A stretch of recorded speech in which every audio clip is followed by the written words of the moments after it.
नमस्कार बंधुरा मालतीर ह্যাংলা ছেলে তোমাদের সবাইকে স্বাগতম। আজকে তোমাদের জন্য দারুণ একটা রেসিপি নিয়ে এসেছি। আজকে আমি পনির তৈরি করব, নিরামিষ পনির আলু দিয়ে পনিরের ঝোল করব। এটা কিন্তু দারুণ লাগে খেতে। তারপর আমি আলুগুলো কেটে নিয়েছি, আলুগুলো কেটে আমি এবার ভালো করে একটু ভেজে নিচ্ছি। এখানে একটু লবণ দিয়ে দিলাম, একটু সামান্য হলুদ দিয়ে দিলাম। এবার আলুটা একটু লাল লাল করে ভেজে নেব। আর এই দেখো পনিরটাও কিন্তু আমি কেটে নিয়েছি আগে দিয়ে। আমি একটু বড় বড় করে কেটে নিয়েছি। নিরামিষ পনিরটা একটু বড় বড় করে কেটে নিলে কিন্তু ভালো লাগে খেতে, দেখতেও ভালো লাগে, খেতেও ভালো লাগে। আমার আবার পনির ছোটো ছোটো করে কাটাটা আমার ঠিক পছন্দ হয় না।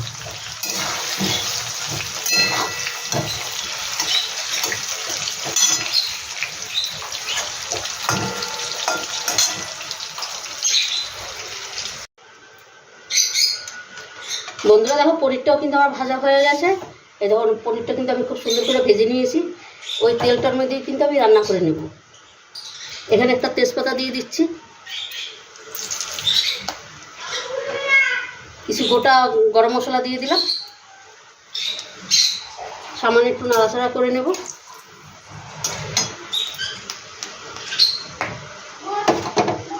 এবার দেখো একটা টমেটো আমি গ্রেট করে রাখছি, সেই টমেটোটা আমি আগে দেবো।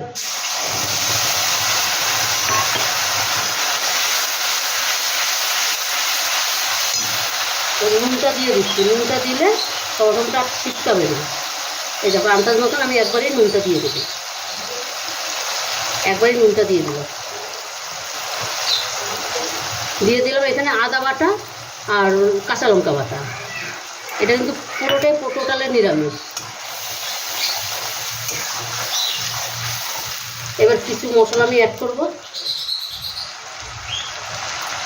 1 চামচ ধনিয়ার গুঁড়ো, 1/2 চামচ জিরের গুঁড়ো,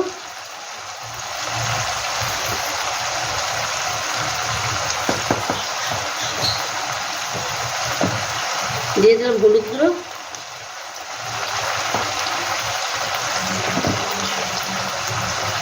কালারের জন্য কাশ্মীরি লঙ্কার গুঁড়ো,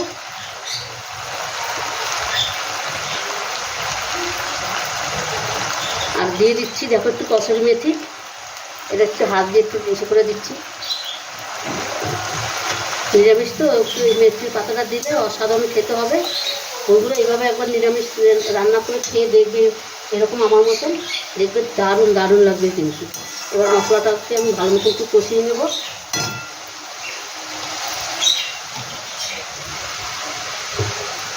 এখানে দেখো সামান্য একটু জল দিয়ে দিচ্ছি, মশলাটা ভালো মতন কষিয়ে নিচ্ছি।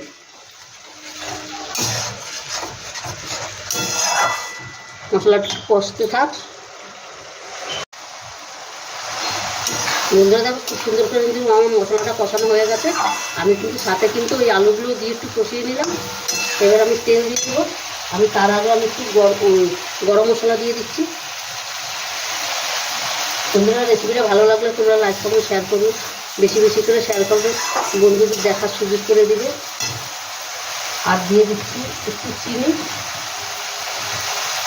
একটু চিনি দিয়ে দিলাম। আর প্লিজ আমার চ্যানেলে নতুন বন্ধুরা থাকলে আমার চ্যানেলটা একটা সাবস্ক্রাইব করে দেবে, এটা তোমাদের অনুরোধ রইল। এবার আমি জলটা দিয়ে দেবো। এখানে কিন্তু আমি উষ্ণ গরম জল দিয়ে দিচ্ছি।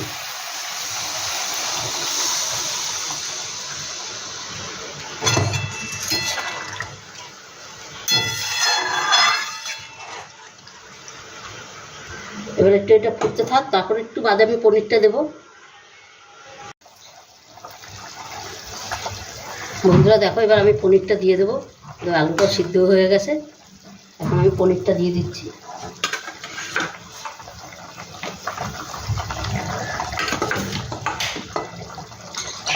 বন্ধুরা এই রেসিপিটা এইভাবে একবার করে খেয়ে দেখবে, অসাধারণ লাগে কিন্তু।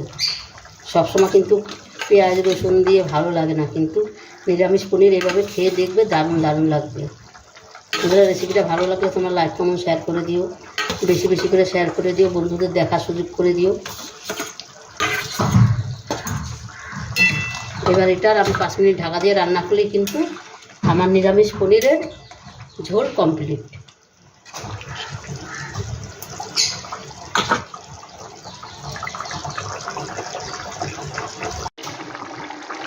বন্ধুরা দেখো পনিরটা কিন্তু আমার রেডি হয়ে গেছে, রান্না কমপ্লিট।